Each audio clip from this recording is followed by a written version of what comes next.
Indian ஏர்ஃபோர்ஸில் recruitment rally வந்து announce பண்ணியிருக்காங்க. January 29, 2025லேருந்து பிப்ரவரி 6, 2025 வரைக்கும் இந்த இந்தியன் ஏர்ஃபோர்ஸுடைய ரெக்ரூட்மெண்ட் ரேலி வந்து நடக்குது. இதற்கு யாரெல்லாம் எலிஜிபிள், எப்படி போய் அட்டன் பண்ணணும், என்னென்ன தேவை அப்படின்றத டீட்டெயிலாக நம்ம இந்த வீடியோவில் பார்க்கலாம். எங்கே இந்த ரேலி நடக்குது அப்படின்னு பார்த்தீங்கன்னா, மெடிக்கல் அசிஸ்டன்ட் ட்ரேடு அப்படின்ற பணியிடத்திற்கு தான் வந்து நடக்குது. மகாராஜாஸ் காலேஜ் கிரவுண்டு, பிடி உஷா ரோட், ஷெனாய்ஸ், எர்ணாகுளம், கொச்சி, கேரளாவில் தான் நடக்குது. இதில் தமிழ்நாடு, கேரளா, கர்நாடகா, தெலுங்கானா, ஆந்திரா, புதுச்சேரி, லக்ஷதீபை சேர்ந்த கேண்டிடேட்ஸ் யார் வேணாலும் அப்ளை பண்ணலாம். எந்த டிஸ்ட்ரிக்ஸில் சேர்ந்த கேண்டிடேட்டாக இருந்தாலும் அப்ளை பண்ணலாம். ஓகே, இந்தியன் ஏர்ஃபோர்ஸோடைய இந்த ரெக்ரூட்மெண்ட் ரேலிக்கு யாரெல்லாம் எலிஜிபிள்னு பார்த்தீங்கன்னா, மேல் இந்தியன் கேண்டிடேட் மட்டும்தான் eligible, female candidate not eligible. அதே மாதிரி முன்னாடி சொன்ன மாதிரி தான் தமிழ்நாடு, கேரளா, கர்நாடகா, தெலுங்கானா, ஆந்திர பிரதேஷ் மற்றும் யூனியன் டெரிட்டரியான புதுச்சேரி மற்றும் லக்ஷதீபில் இருக்கக்கூடிய கேண்டிடேட்ஸ் இதற்கு அட்டன் பண்ணலாம். ஐஏஎஃப்பில் ஏர்மேனாக ஜாயின் பண்ணுறதுக்கான ஒரு ஜாப் ஆப்பர்ச்சுனிட்டி தான் இது. ஐஏஎஃப்பில் இந்தியன் ஏர்ஃபோர்ஸில் ஏர்மேன் அப்படின்னு சொல்லிட்டு அந்த போஸ்ட்டுக்கு group Y medical assistant trade, இந்த ட்ரேடு மூலயமாக தான் உங்களுக்கு வந்து செலெக்ஷன் இருக்கும். ஃபஸ்ட்டு வந்து தமிழ்நாடு, கர்நாடகாவை சேர்ந்த கேண்டிடேட்ஸுக்கான ஃபஸ்ட்டு ரேலி வந்து எப்போ ஸ்டார்ட் ஆகுதுன்னா, ஜான்வரி 29லேருந்து ஜான்வரி 30 வரைக்கும் நடக்குது. ஜான்வரி 29ஆம் தேதியே நீங்கள் வந்து ரிப்போர்ட் பண்ணிடணும், சரிங்களா? ஃபஸ்ட்டு டேவே ரிப்போர்ட் பண்ணிடணும். அதுக்கப்புறமேட்டு யார் யாருக்கு எப்படி அப்படின்னு சொல்லிட்டு எப்போ நடக்கும்ன்ற ஷெடியூலில் அவங்களுக்கு சொல்லுவாங்க. எல்லா ப்ரொசீஜருமே அங்கே வந்து சொல்லுவாங்க. இந்த ஃபஸ்ட்டு நடக்கக்கூடிய இந்த 2 நாள் ரேலியில் +2 முடித்த கேண்டிடேட் அப்ளை பண்ணலாம், அதை போய் அட்டன் பண்ணலாம் மெடிக்கல் அசிஸ்டன்ட் போஸ்ட்டுக்கு. ஆக்டிவிட்டீஸ் என்னென்னலாம் இருக்குன்னு பார்த்தீங்கன்னா, எல்லா பணியிடத்திற்கும் ஃபிசிக்கல் ஃபிட்னஸ் டெஸ்ட் இருக்கும், ரிட்டன் டெஸ்ட் இருக்கும், அடாப்டபிலிட்டி டெஸ்ட் 2 இருக்கும், மெடிக்கல் அப்பாயின்மெண்ட்ஸ் இருக்கும். இது எல்லாமே எல்லா போஸ்ட்டுக்கும் எல்லா டெஸ்ட்டுக்கும் வந்து இதில் இருக்கிறது எல்லாமே அப்ளிகபிள் தான். ரிமைனிங் இருக்கக்கூடிய கேண்டிடேட்ஸ், அதாவது தமிழ்நாடு, கர்நாடகாவை தவிர ரிமைனிங் இருக்கக்கூடிய டிஸ்ட்ரிக்டை சேர்ந்த +2 முடித்த கேண்டிடேட் அப்ளை பண்ணுறது வந்து நீங்கள் போயிட்டு அட்டன் பண்ணுறது வந்து பிப்ரவரி 1 மற்றும் பிப்ரவரி 2ல் நீங்கள் அட்டன் பண்ணலாம். சேம் மெடிக்கல் அசிஸ்டன்ட் போஸ்ட்டுக்கு. அடுத்ததாக இருக்கக்கூடியது வந்து மெடிக்கல் அசிஸ்டண்ட்லேயே வந்து டிப்ளமோ இன் ஃபார்மசி அல்லது bachelor degree in pharmacy deform, B Pharm முடித்த கேண்டிடேட் அட்டன் பண்ணுற மாதிரியான ஒரு போஸ்ட்டு. இது வந்து ரேலி பிப்ரவரி 4 மற்றும் பிப்ரவரி 5 வந்து உங்களுக்கு நடக்குது. டைரெக்டாக நீங்கள் வந்து பிப்ரவரி 4ஆம் தேதி 2025 அன்னைக்கு நீங்கள் போய்ட்டு ரிப்போர்ட் பண்ணணும். இதுவும் வந்து சேம் ப்ரொசீஜரில் தான். Fitness test, written test, adaptability test, medical appointment இது எல்லாமே நடக்கும். இது வந்து தமிழ்நாடு, கேரளா, கர்நாடகா, தெலுங்கானா, ஆந்திரா, புதுச்சேரி மற்றும் லக்ஷதீபை சேர்ந்த கேண்டிடேட் இதற்கு அட்டன் பண்ணலாம், எலிஜிபிள். அதே மாதிரி 6 மணிக்கெலாம், அதாவது ரிப்போர்ட்டிங் டேட் என்னைக்கோ அன்னைக்கு காலையில் 6 மணிக்கெலாம் நீங்கள் போய்ட்டு அங்கே வந்து ரெக்ரூட்மெண்ட் டெஸ்ட்டுக்கு நீங்கள் அங்கே அட்டண்டன்ஸ் கொடுக்கணும். அதாவது நேராக போய் ரிப்போர்ட் பண்ணணும், சரிங்களா? அந்தந்த டிஸ்ட்ரிக்டை சேர்ந்த அந்தந்த ஸ்டேட்டை சேர்ந்த கேண்டிடேட்ஸ் மட்டும்தான். அதாவது இப்போ நம்ம வந்து +2 முடித்த கேண்டிடேட்டையே வந்து 2 இதுவாக செக்ரிகேட் பண்ணியிருக்காங்க. 2 நாளாக நடக்குது. ஆனால் ஃபஸ்ட்டு நடக்கக்கூடிய தமிழ்நாடு, கர்நாடகாவில் தான் வந்து தமிழ்நாடு சேர்ந்த கேண்டிடேட் போகணும். அதே பாண்டிச்சேரி சேர்ந்த கேண்டிடேட் அப்படின்ற மாதிரி இருந்தால் அவங்க வந்து செகண்டாக, அதாவது பிப்ரவரி 1 மற்றும் 2 நடக்குது இல்லையா, அன்னைக்கு, அதாவது பிப்ரவரி 1ஆம் தேதி போய் ரிப்போர்ட் பண்ணும் பாண்டிச்சேரி கேண்டிடேட். அதுதான் டிஃப்ரென்ஸு. அதுவே வந்து டிஃபார்ம், பிஃபார்ம் அப்படின்ற மாதிரி இருந்தால் காமனாக எல்லாருக்குமே வந்து ஒரே நாள் தான், பிப்ரவரி 4ஆம் தேதி போய் ரிப்போர்ட் பண்ணணும், சரிங்களா? எந்த டேட்டோ அந்த எலிஜிபிலிட்டி கண்டிஷனை பொறுத்தவரை அவங்க எந்த டிஸ்ட்ரிக்ஸ் டொமிசைல் அல்லது எந்த ஸ்டேட்டோட டொமிசைல் அப்படின்றத பொறுத்தும் அவங்க போய் ரிப்போர்ட் பண்ணணும். எந்த இடத்துக்கு போகணுன்னு பார்த்தீங்கன்னா, மகாராஜாஸ் காலேஜ் கிரவுண்டு, பிடி உஷா ரோடு, ஷெனாய்ஸ், எர்ணாகுளம், கொச்சி, கேரளா 682011 அப்படின்னு சொல்லிட்டு அந்த அட்ரஸ்க்கு தான் நீங்கள் போகணும். 6 மணிலேருந்து 10 மணி வரைக்கும் தான். 10 மணி தான் கட் ஆஃப் டைமு. அதுக்கப்புறம் யாரையும் அலோவ் பண்ண மாட்டாங்க, சரிங்களா? ரைட். ரிப்போர்ட்டிங் டேட் வந்து கரெக்டாக வந்து 29ஆம் தேதி ஜனவரி சொல்லியிருக்காங்க. பிப்ரவரி 1, பிப்ரவரி 4 அது வந்து கரெக்டாக ரேலி அன்னைக்கு கண்டிப்பாக உங்களுடைய சர்டிஃபிகேட்ஸு நீங்கள் வந்து கண்டிப்பாக எடுத்துகிட்டு போகணும், ஒரிஜினல் எடுத்துகிட்டு போகணும். என்னென்ன எடுத்துகிட்டு போகணும் அப்படின்றதையும் நான் பின்னாடி 1 by 1 சொல்கிறேன். இதில் இந்த ரெக்ரூட்மெண்ட்டை பொறுத்த வரைக்கும் இது வந்து ஏர்மேன் போஸ்ட்டுக்கு தானே தவிர கமிஷன்டு ஆஃபீஸரோ இல்லை பைலட்டோ நேவிகேட்டரோ அக்னிவீர் வாயு பணியிடம்லாம் கிடையாது. சரிங்களா, நாட் ஃபார் செலெக்ஷன். சரிங்களா, இது வந்து ஒன்லி ஃபார் ஏர்மேன் பணியிடத்திற்கு தான். இதில் வந்து யாரெல்லாம் எலிஜிபிள் அப்படின்னு பார்த்தீங்கன்னா +2 முடித்த கேண்டிடேட் தான். மெடிக்கல் அசிஸ்டன்ட் ட்ரேடுக்கு பொறுத்த வரைக்கும் +2 முடித்த கேண்டிடேட் எலிஜிபிள். அவங்க அன்மேரிடாக இருக்கணும். மேல் கேண்டிடேட் தான் எலிஜிபிள், அன்மேரிடாக இருக்கணும். அதே மாதிரி அவங்க வந்து ஜூலை 2004 3 ஜூலை 2004லேருந்து 3 ஜூலை 2008 இதுக்கு நடுவில் பிறந்த கேண்டிடேட்டாக இருக்கணும். இந்த காலகட்டத்துக்குள்ளே பிறந்த கேண்டிடேட் மட்டும்தான் எலிஜிபிள். அதுவே வந்து மெடிக்கல் அசிஸ்டன்ட் ட்ரேடை பொறுத்த வரைக்கும் டிப்ளமோ அல்லது பிஎஸ்சி இன் ஃபார்மசி முடித்த கேண்டிடேட் இவங்களும் பார்த்திங்கன்னா அன்மேரிடாக தான் இருக்கணும். அதே மாதிரி 3 ஜூலை 2001லேருந்து 3 ஜூலை 2006 இந்த காலகட்டத்துக்குள்ளே பிறந்த கேண்டிடேட்டாக இருக்கணும். அதே மாதிரி கண்டிப்பாக இந்த 2 டேட்டில் பிறந்திருந்தாலும் அவங்களும் எலிஜிபிள். சரிங்களா, அதுவே வந்து BSc diploma candidate married candidate அப்படின்ற மாதிரி இருந்தால் அவங்க வந்து 3 ஜூலை 2001லேருந்து 3 ஜூலை 2004 வரைக்கும் இருக்கக்கூடிய கேண்டிடேட் தான் வந்து மேரிடு கேண்டிடேட்டுக்கு அலோடு. ஆனால் வந்து +2 மட்டும் முடித்து அப்ளை பண்ணக்கூடிய அசிஸ்டன்ட் ட்ரேடுக்கு வந்து அன்மேரிட் மட்டும்தான் எலிஜிபிள். சரிங்களா, எஜுகேஷன் குவாலிஃபிகேஷனை பொறுத்த வரைக்கும் முன்னாடி சொன்ன மாதிரி தான் +2 முடிச்சுட்டு அதில் வந்து +2ல் வந்து ஃபிசிக்ஸ், கெமிஸ்ட்ரி, பயாலஜி, இங்கிலீஷ் ஒரு சப்ஜெக்டாக படிச்சிருக்கணும். சரிங்களா, இதில் வந்து அக்ரிகேட்டாக வந்து 50% மார்க் வந்து எடுத்துருக்கணும். இங்கிலீஷில் 50% மார்க் எடுத்துருக்கணும். இது வந்து ஃபஸ்ட்டு இருக்கக்கூடிய மெடிக்கல் அசிஸ்டன்ட் ட்ரேடு +2 கேட்டகரிக்கும் உண்டு. அதுவே வந்து வொக்கேஷ்னல் கோர்ஸாக நான் வொக்கேஷ்னல் சப்ஜெக்ட்ஸ் படிச்சிருக்காங்க, ஓகேங்களா, அந்த மாதிரி இருக்கக்கூடிய கேண்டிடேட்டுக்கும் பார்த்திங்கன்னா சேம் தான். அக்ரிகேட் 50%, இங்கிலீஷில் 50% எடுத்துருக்கணும். செகண்ட் கேட்டகரியான அசிஸ்டன்ட் ட்ரேடை பொறுத்த வரைக்கும் உங்களுக்கு வந்து +2 முடிச்சுட்டு பயாலஜி குரூப் படிச்சுட்டு இங்கிலீஷை ஒரு சப்ஜெக்டாக படிச்சுட்டு டிப்ளமோ அல்லது பிஎஸ்சி இன் ஃபார்மசி முடித்த கேண்டிடேட் வந்து இதற்கு எலிஜிபிள். அவங்க டிப்ளமோ ஃபார்மசியில் 50% மார்க் வந்து கண்டிப்பாக எடுத்துருக்கணும். அதே மாதிரி ஸ்டேட் ஃபார்மசி கவுன்சில்லையோ அல்லது ஃபார்மசி கவுன்சில் ஆஃப் இந்தியாலேயோ கண்டிப்பாக வந்து என்ரோல் பண்ணியிருக்கணும். சரிங்களா, இதில் முன்னாடி சொன்ன மாதிரி தான் எஜுகேஷன் குவாலிஃபிகேஷன் எஜுகேஷன் போர்டு வந்து என்ன கொடுத்துருக்காங்களோ அதுதான் ஃபைனல். அதே மாதிரி உங்களுக்கு 49.99% இருந்தாலும் அதை வந்து 49% தான் எடுத்துக்கணும், 50% எடுத்துக்க ரவுண்ட் பண்ணிக்கூடாது. சரிங்களா, அதே மாதிரி எந்தெந்த டொமிசைலோ அந்த ஸ்டேட்டு என்னைக்கு அனௌன்ஸ் பண்ணியிருக்காங்களோ டேட் சொல்லியிருக்காங்களோ அந்த டேட்டில் தான் நீங்கள் போயிட்டு ரிப்போர்ட் பண்ணணும். வேறு எந்த டேட்லையும் போகக்கூடாது. அதில் கொடுத்துருக்கக்கூடிய டேட்லையும் டைம்லையும் தான் நீங்கள் வந்து போகணும். அதே மாதிரி அந்தந்த ஸ்டேட்டோடைய என்னைக்கு ரேலி டேட்ஸ் அனௌன்ஸ் பண்ணியிருக்காங்களோ அந்த டேட்டில் உங்களுடைய சர்டிஃபிகேட்ஸோடு போகணும். அதே மாதிரி என்னென்ன சர்டிஃபிகேட்ஸ்லாம் நீங்கள் வந்து எடுத்துகிட்டு போகணும் அப்படின்றதையும் நான் பின்னாடி சொல்கிறேன். எத்தனை காப்பீஸ் எடுத்துகிட்டு போகணும் அப்படின்றதையும் கிளியர் கட்டாக கொடுத்துருக்காங்க. மெடிக்கல் ஸ்டாண்டர்ட்ஸ்க்கான வெயிட்டு செஸ்ட்லாம் பார்த்தீங்கன்னா 77 வந்து மினிமம் செஸ்ட் சர்க்கம்ஃபரன்ஸ் இருக்கணும். அட்லீஸ்ட் வந்து 5 சென்டிமீட்டர் வந்து செஸ்ட் எக்ஸ்பேன்ஷன் இருக்கணும். ஹியரிங் இது ஜென்ரல் ஹெல்த் எல்லாமே வந்து ப்ராப்பராக ஏர்ஃபோர்ஸுக்கு ஃபிட் ஆகிற மாதிரி இருந்தால் மட்டும்தான் வந்து அவங்க எலிஜிபிள். சரிங்களா, அதே மாதிரி ஹைட் அண்ட் விஷுவல் ஸ்டாண்டர்ட்ஸ்லாம் வந்து ஐஏஎஃப் இருக்கக்கூடிய நார்ம்ஸ் படி இருக்கணும் அப்படின்றதையும் தெளிவாக சொல்லியிருக்காங்க. அதெல்லாம் வந்து டீட்டெயிலாக நீங்கள் வந்து நோட்டிஃபிகேஷனை பார்த்தீங்கனாலே தெரியும். சரிங்களா, எந்த விதமான லாசிக் இல்லைனா பிஆர்கே இந்த மாதிரியான சர்ஜரிஸ் எதுவுமே வந்து பண்ணியிருக்கக்கூடாது. நார்கோட்டிக் ட்ரக்ஸோ சைக்கோட்ரோபிக் சப்ஸ்டன்ஸோ அவங்களுடைய உடம்புல இருக்கக்கூடாது. ஜீரோ டாலரன்ஸ் பாலிசியில் இருக்கணும். சரிங்களா, அவங்க உடம்புல வந்து அந்த மாதிரியான நார்கோட்டிக் ட்ரக்ஸு அந்த மாதிரிலாம் ஏதாவது பேண்டு ட்ரக்ஸ்லாம் வந்து இருந்தது அப்படின்ற மாதிரி இருந்தாலும் அவங்க வந்து யூஸ் பண்ணியிருந்தாங்க அப்படின்ற மாதிரி இருந்தாலும் ரிஜெக்டட் தான். பாடியில் டேட்டூ போட்டிருந்தாங்க அப்படின்ற மாதிரி இருந்தாலும் ரிஜெக்டட் தான். சர்டன் ட்ரைப்ஸுக்கும் மட்டும்தான் அலோடு. அதே மாதிரி ஒன்லி சிக் கேண்டிடேட்ஸ்க்கு மட்டும்தான், சீக்கியர்களுக்கு மட்டும்தான் வந்து ஷேவ் பண்ணாமல் ஃபேஸை வந்து ஷேவ் பண்ணாமல் ஹேரை வந்து கட் பண்ணாமல் இருக்கிறதுக்கு அலோடு.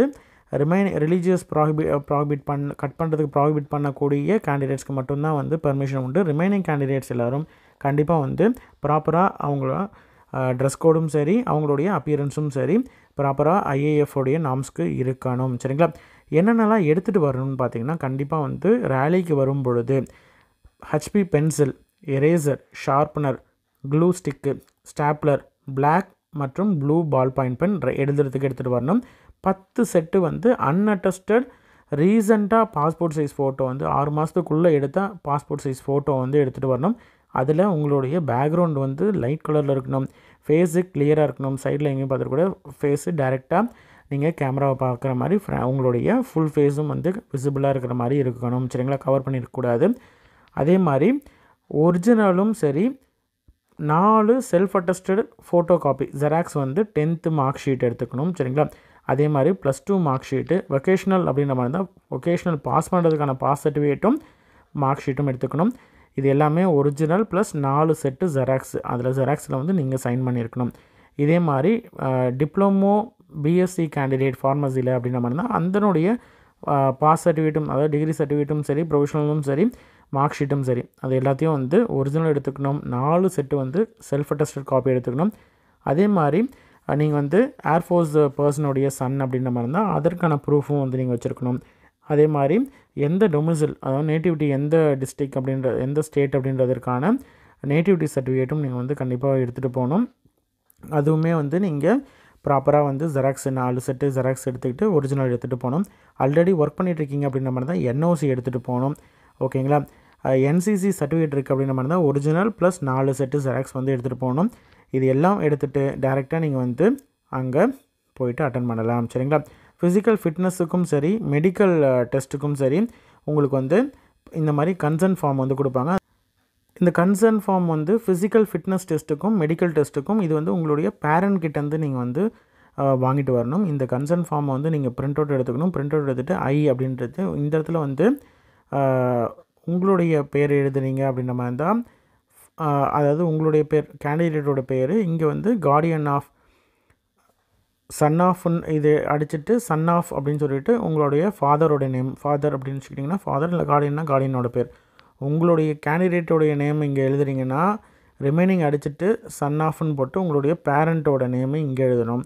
இல்லை அப்படின்ற மாதிரி இருந்தால் நீங்கள் வந்து உங்களுடைய பேர் வந்து இங்கே எழுதிட்டு கேண்டிடேட்டோட நேம் இங்கே எழுதிட்டு ஃபாதர் அல்லது கார்டியனோட ஃபாதரோட நேம் எழுதிட்டிங்கன்னா இங்கே சன்னையோ கார்டியனோ அடிச்சுட்டு ரெண்டுத்தையும் அடிச்சுட்டு ஃபாதர் ஆஃப் கேண்டிடேட்டோட நேம். இதில் டேட் ஆஃப் பர்த் உங்களுடைய டேட் ஆஃப் பர்த் எழுதணும். அதே மாதிரி கீழே வந்து சைன் வந்து உங்கள் பேரண்ட் இல்லைனா வந்து கேண்டிடேட் வந்து சைன் பண்ணலாம், அல்லது parent sign name of the candidate parent அல்லது கார்டியன். மேக்ஸிமம் வந்து நீங்கள் பேரண்ட்கிட்டையோ இல்லை கார்டியன்கிட்டையோ வாங்கிக்கோங்க சைனை, அவங்களோட பேர் எழுதிக்கோங்க.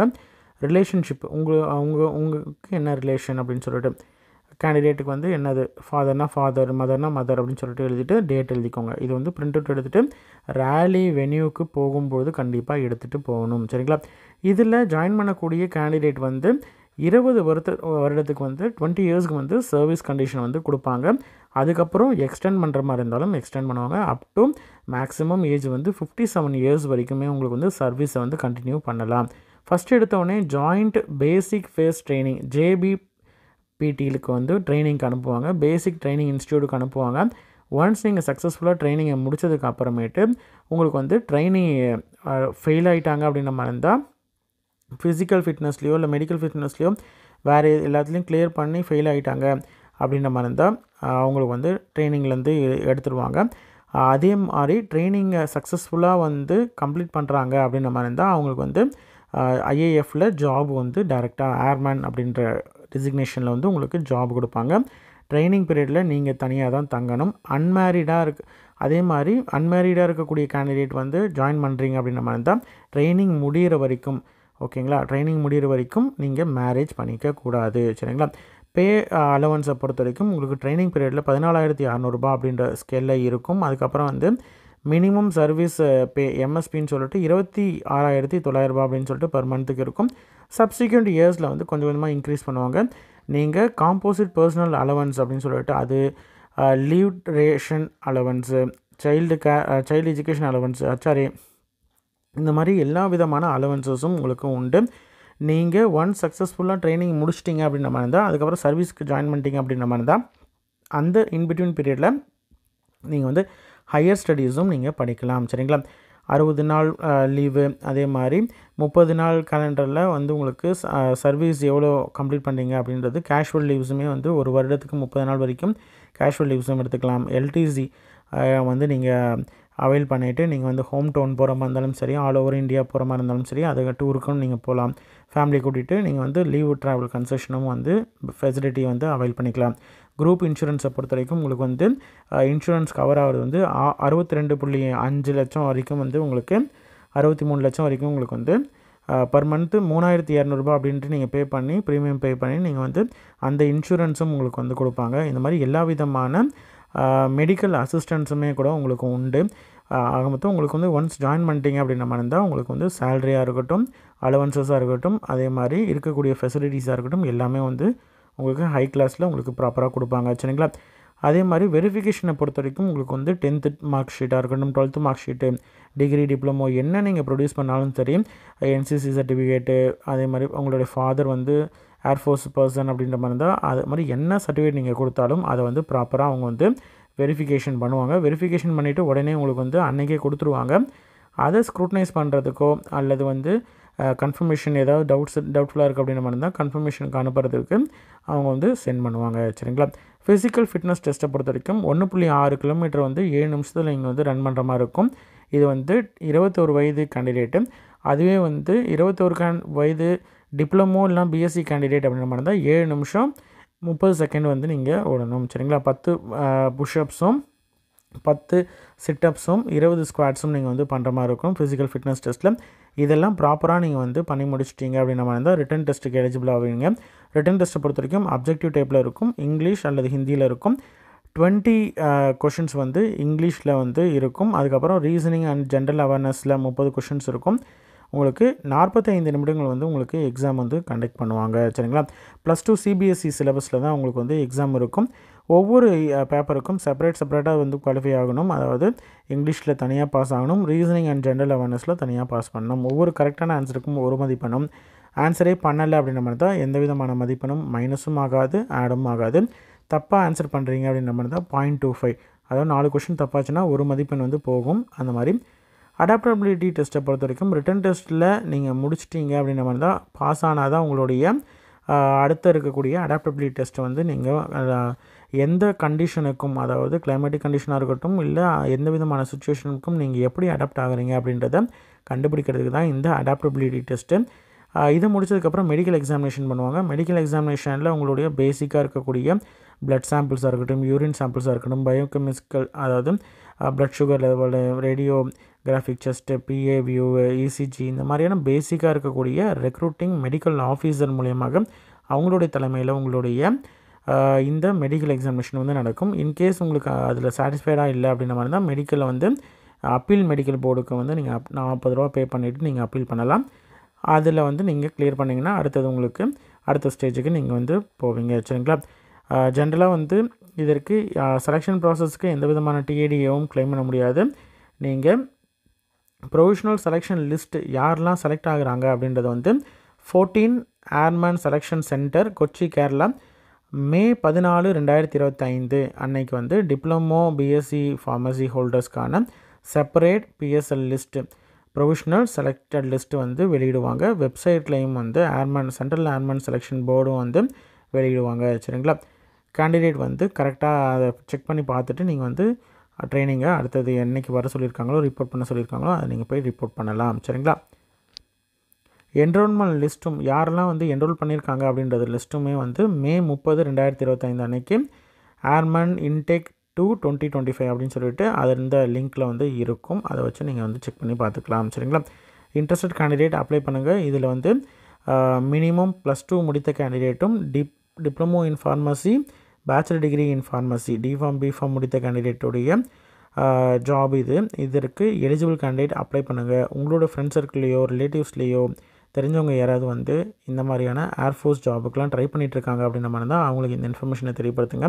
அதே மாதிரி டிப்ளமோ இன் ஃபார்மசி இல்லைனா வந்து பேச்சுலர் டிகிரி இன் ஃபார்மசி முடித்திருக்காங்க அப்படின்ற மாதிரி இருந்தாலும் அவங்களுக்கு இதை தெரியப்படுத்துனீங்கன்னா கண்டிப்பாக அவங்களுக்கு யூஸ்ஃபுல்லாக இருக்கும். சரிங்களா? நன்றி.